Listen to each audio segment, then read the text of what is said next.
Hey, Soul Sisters. It's Stephanie Levinston. Good evening or good morning to you. I wanted to share something that was very moving to me from a channeled message recently. So I'm going to give you the backstory so you can kind of understand how it was that I came to channel a bull. Yes, a bull, like the male cow variety bull. So I have a really special coaching client that I'm working with. And towards the end of our session, she said, well, there's something else I was wanting to bring up, but I'm not sure if I should bring it up because I don't want it to kind of throw a wet blanket on things. And because I'm always listening behind the words for energy that goes beyond what the words are, because we know language can only carry so much for us. I felt this energy behind what she hadn't even said yet, which was whatever it is needs to be said, and there's something here that we need to process through or perhaps channel. So I encouraged her to tell me a little bit about it. And she told me the story, and here's the story. My client lives out in the country, I imagine, where obviously there's lots of land. And one of her neighbors in the vicinity of where she lives has a lot of cattle on their land. And they recently, if I'm getting the story correct, they recently got a bull that they added to their property. And I'm pretty sure that the bull was kept separate from the cows, but I don't know. It doesn't really matter. I don't know anything about bulls, so I can't speak too intelligently about it. But essentially, the bull got loose. He wandered off the property of the people who owned him and ended up in a neighbor's yard. And the neighbor, not wanting a bull in their yard, somehow called my client, her neighbor, and said, I need you to help me find the people who own this animal and get them to come pick him up. Well, my client tried. She made phone calls and she tried to get in contact with the people who owned him. And I don't remember if she was able to, or if somebody else was, but essentially the people who owned the bull did not want him back. They weren't going to come get him, even though he was theirs. So these people whose property, whose home the bull was on, were in a bit of a bind. Hey, Kathy. Kathy, watch the replay so you can catch the beginning of the story, because otherwise it may not make total sense right now. So they weren't going to come back. They weren't going to come and retrieve their bull. So this neighbor whose property the bull was on was having to deal with, how do I get a bull off my property?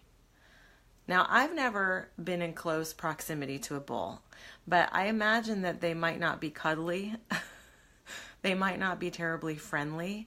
Although they might, I don't know, like I said, not a bull expert here, but they're strong and they're huge and powerful animals. So perhaps there's a bit of fear in approaching an animal of that strength and magnitude. Well, as time went on and the bull was hanging out, and I don't have the sense that this was very long that it was going on. We're not talking weeks. I don't even know if we're talking many days. But a decision was made by the people whose property the bull was on that since the owners would not come back and get him, that he would be destroyed.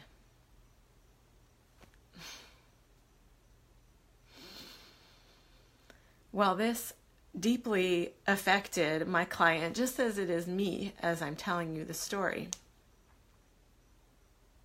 Because that is not a solution if you have an unwanted animal on your property. My client felt like she was in a bind. She had made phone calls. She'd called, I think, probably a farm animal vet to find out what some options were. Didn't get anywhere because they said, well, we won't come out to help any situation unless the animal is under the control of somebody else, unless it's corralled somehow. And nobody really knew, I don't think, how to corral the animal.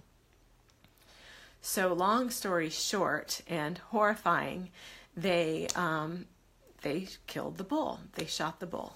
And as I'm listening to my client tell me this story, I am having to rise above the story part of it, because just as I'm telling you right now, it affects me so deeply. It's that empath piece that has me feeling things so profoundly from the animal perspective. So I just rise above it, and I'm listening, and I'm paying attention to where is the wisdom here? Where can we go? How can we bring insight and guidance to this situation? So I told my client, let's channel. At first I said, are you sure that he's passed? And she said, yeah, I heard the gunshots. So I said, let's channel. Let's channel his spirit. Let's channel his essence. And I'm going to pull up on my computer here, because I did transcribe it, what was said by the bull, by the bull's essence, by the spirit. Okay, so here's what he said, and pardon me as I glance over here to read it properly. Through the channeling message, it was stated, "Do not carry a heaviness for me any longer. It will not serve. What I came here to do, I have done.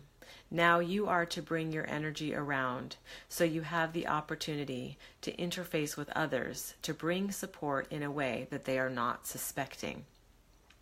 Provide insight, compassion, and understanding that you have for others in the way that you know how. The generosity that you showed me through your prayers and space holding," because she had told me that she had been envisioning this beautiful animal in white protective light. She had been sending prayers for him. She had been asking for a lot of energetic support to surround him. The generosity you showed me through your prayers and space holding has supported. I am a symbol of so many things that are wrong on the earth plane. You too are a powerful symbol, just in a softer casing, with just as much power. Contemplate gently and slowly what would be of the greatest service in my honor. You will do just about anything if you know it is in my honor. Something that was handled so poorly and without regard to life must be handled. I'm paraphrasing a little bit here. Bring no heaviness here. There is no suffering on my end. I was here to shed light on what was lacking here on the planet for those who have regard for all life. To protect, preserve, and promote rather than take the path of least resistance. I am a new helper for you, to provide you with guidance, to offer you a big shift in your awareness, to communicate with the animal kingdom. We are beings, we being the animals, are beings coming through en masse to create awareness of the need for reverence for all life. So there is so much there for all of us, and this is why I'm bringing it forward in the live stream, because this message, though it was to support her in the experience that she had and in her journey, and we ended up processing quite a bit more, because what else came through beyond this message, but also channeled, was that we as women are the creators of life. We are the protectors of life. This cannot be argued.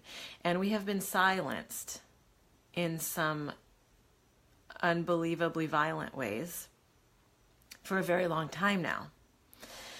What I feel on the earth plane at this time is this rising up, this coming back into our power, reclaiming our power as the creators and protectors of life.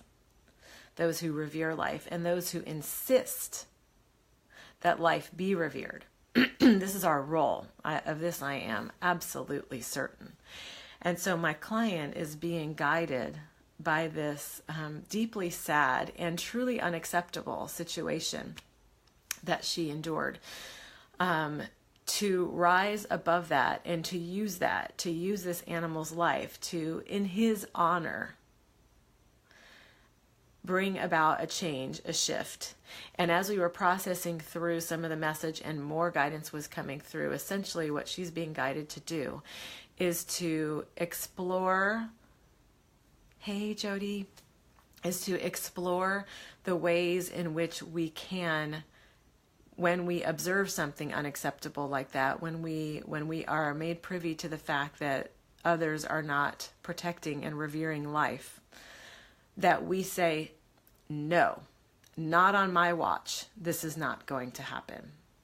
If, God forbid, this situation presents itself again to my client, she will respond very differently. Many of the things we talked about were that going forward, she now has time to explore what are the options. Should she be faced with another situation in her neighborhood or for anybody that she knows, to have a farm animal wander onto their property and not be easily removed, what to do? The answer is not to kill the animal. That is the most asinine thing I've ever heard. The answer is to remove the animal kindly, humanely, and put them in a situation where they can live their lives well, protected, happily, because they are deserving of life in every single way, just as we are. What makes me crazy is the patriarchal approach to dominating everything. I'm not blaming all men. I'm not even talking about all men. I'm talking about the culture that we live in right now. The patriarchal culture that insists that we dominate and tame the planet on which we live. Again, asinine. Absolutely ridiculous. Life cannot be supported, sustained, and promoted and protected from that mindset. And so my client, through our discussion, is going to do her research. She's going to find out what rescue organizations there are in her area, or that she can bring to her area should the need arise, to help this situation, to offer another outlet. And then once she has a list that she's compiled of local resources that can be tapped into, she's going to march herself over to the homes of her neighbors, who she may not even know very well. I don't know. And she's going to say, in light of what just occurred here in our neighborhood, here's a list of things to avoid something like this happening in the future. And if you all are not willing to make the phone calls and access the services that are available to protect a precious life, because all life is precious, then I'll do it. I'll handle it. Just call me. But in the meantime, here, stick this on your fridge. Here's a little list of what you can know is available to us, because there are organizations all over the place that will help out. It might not be easy to find. And this is why I think the highlight here in the message, the channel message, was the path of least resistance in that situation was to destroy an animal. That was the path of least resistance, because nobody had the idea or the thought or took the time to explore beyond. Now my client made the phone calls and she explored what she could think of to explore, but it didn't seem as though anybody else did. And she came up against dead ends, which is why she felt like her hands were tied. But here's what I'm saying, and what the bull is saying. There are no dead ends. If you cannot find what you need, keep searching, and use this as a global message across the board in any way in your life that you need to. In this situation, when she met with roadblocks, Jody says, exactly, all life forms are equally important, and humans need to be the voice of those who may not have one. Amen, sister. Exactly. And you all know what a profound animal rights advocate I am. So this is something that just struck me very deeply. But the beauty in this, one, was the message that came through, recognizing that we don't have to carry heaviness about this anymore. We can use it rather. We can channel it to get ourselves fired up and focused on what's important. And what's important when we learn from a deeply sad and unnecessary situation like this is to not allow it to happen again. And so what does that mean? That means we take responsibility for exploring what the options are, for educating ourselves and taking it a step further and educating others. And I think this is where a lot of us tend to step back or shy away because it's not terribly comfortable to take on that role of educating others. It's not comfortable at all. You know, you might have concern that, well, what if I sound like I'm pushy or like I'm a know-it-all or like I'm being judgmental? Take the risk. Go ahead. Take the risk that you might sound pushy or like you're know-it-all or judgmental, because life is what we are protecting. Not our egos and not our reputations. And there's a huge difference. Huge difference. So I wanted to share that. I wanted to encourage each and every one of you, because as women, this is one of our many superpowers. As the creators, sustainers, protectors, and reverers, if that's a word, of life, this is what we do. We don't need permission to do it. We cannot allow ourselves to be squashed, diminished, or overpowered anymore. We have to speak out, and it doesn't matter if we are met with resistance, because, good gracious, it's time for resistance against that which is absolutely unacceptable. So with much love to you all, with many prayers that this message touches you somewhere deeply and moves you to do something differently in your life, to protect, promote, support, and create all types of life. That is my hope and my wish. And let me put in one little plug here, maybe two, for Tree Sisters. I keep inviting you guys because it's an amazing, amazing opportunity to be in a circle of women who are protecting the planet through the planting of trees. This organization, Tree Sisters, was developed by a woman named Claire Dubois. And check it out. Go to their website, go to their Facebook page, see what they're all about. Their goal is to plant 1 billion trees in the tropics to draw down the carbon, because this is what trees do. They are the most powerful, efficient, effective tool we have to take the carbon out of the atmosphere, to reduce the effects of global warming, to create health and reverse the negative impact on what we're doing on our planet. Stand up for what is important to you, even if you're standing alone. Yes, Jody. Well said. Exactly. So join me in Tree Sisters. Basically, I'm making a monthly contribution, but do what feels right to you. Maybe you just want to follow them and learn what they're about and watch the videos, which I am watching every single day, because each video that she makes touches me so deeply and connects me even more profoundly to this amazing planet and clarifies my purpose and my vision here. So I always appreciate when someone else has the gift of language and words, which I feel like Claire Dubois does, to support the mission that I am on. And then one more thing, join me if it resonates with you in supporting the Pachamama Alliance. You've heard me talk about this too, and I'm going to keep posting about it. Another profoundly important organization that's protecting the Amazon rainforest, and specifically the sacred headwaters of the Amazon, because that is the lungs and the heart of our planet. If that area is drilled for oil, if that area is tapped into in terms of extracting from it, our health and well-being, it's not even possible. It's not even possible if that is destroyed. And so far, Lynn Twist and Bill Twist and John Perkins, the founder of the Pachamama Alliance, for the past 20 years have been successful at keeping that land pristine, keeping it in the hands and care of the indigenous people where it belongs. It is no small task. It absolutely blows my mind when I start to learn more and more about how it's had to be, how they have had to come to this from all different angles to protect that area of the earth. Because as we all know, governments will lean towards the money And oil companies have big money. And when they want to drill for something, well, they make it very attractive for those that are tempted by money. And who among us is not? Really, we all are in some way.